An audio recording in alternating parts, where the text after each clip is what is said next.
Juwan, what was the difference in your defense from the first 10 minutes and then when you picked it up over the next 20 or 25? Well, the first 10 minutes, man, I can tell you, it was frustrating just to see the amount of shots they were making coming off ball screens. I had to make some adjustments with our ball screen coverage because as we were sitting back, they were coming off the ball screen, making pull-up jumpers. Then there was some opportunities where they had some direct blow-by drives where they were touching the paint too many times. So adjustments we made. I like, those adjustments, and also bringing in a guy like Hunter, Terrence, Brandon, and Sean D. They changed the game for us. Thank You you. got Ken. Hey, Juwan.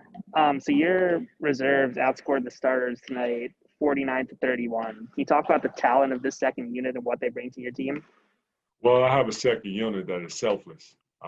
They have bought into their roles. Truly, the start with Sean D. He started last year at Wake Forest, and he's accepted the role of being the sixth man for us, and he's perfecting it. But it says a lot about his character.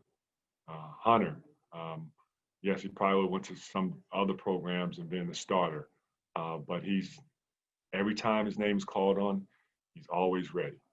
Terrence is amazing. A guy that knows how to play the game, very crafty, smart, high IQ. He figures it out. His mindset is like a throwback. He seems like he's been here for so long, been playing the game for a long time. Just the way how he's always efficient, but he's always staying ready. And he never know when his name is called. But you guys know it. I have this motto: when you stay ready, you don't have to get ready. And then last but not least, Brandon. He's been the guy for us last year where he was a reserve, then he was a starter.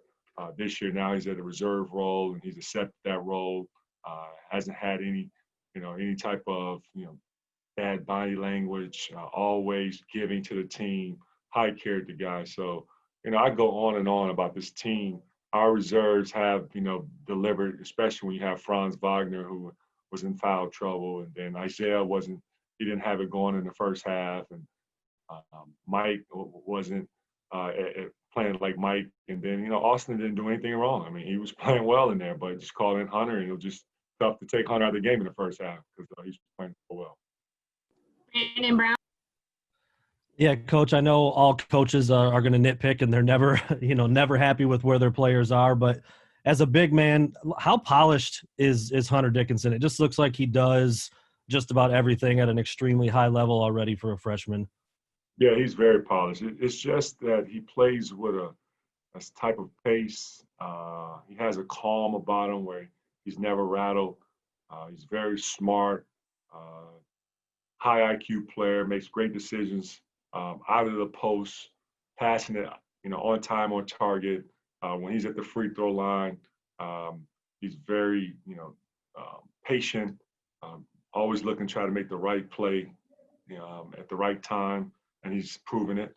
Then on the offensive glass, with his length, it's always good to have him.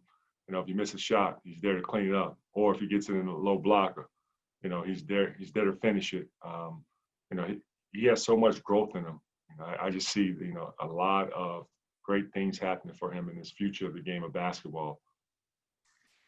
Hey, Juwan, minutes-wise and production-wise, Hunter is, essentially in your top five. I wonder what you like about him or prefer about him coming off the bench, and if that's something that might change eventually.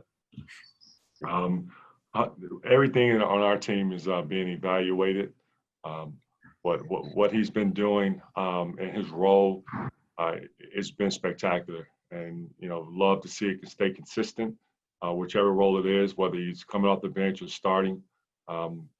He's a giver, and one thing about it, he's not one of those guys that feel like it's got to be me, I, or it's about me. He's a total team guy, and he trusts the process, and that's a coach's dream to have a guy that's all in, that just trusts what we bring into the table to help him be successful.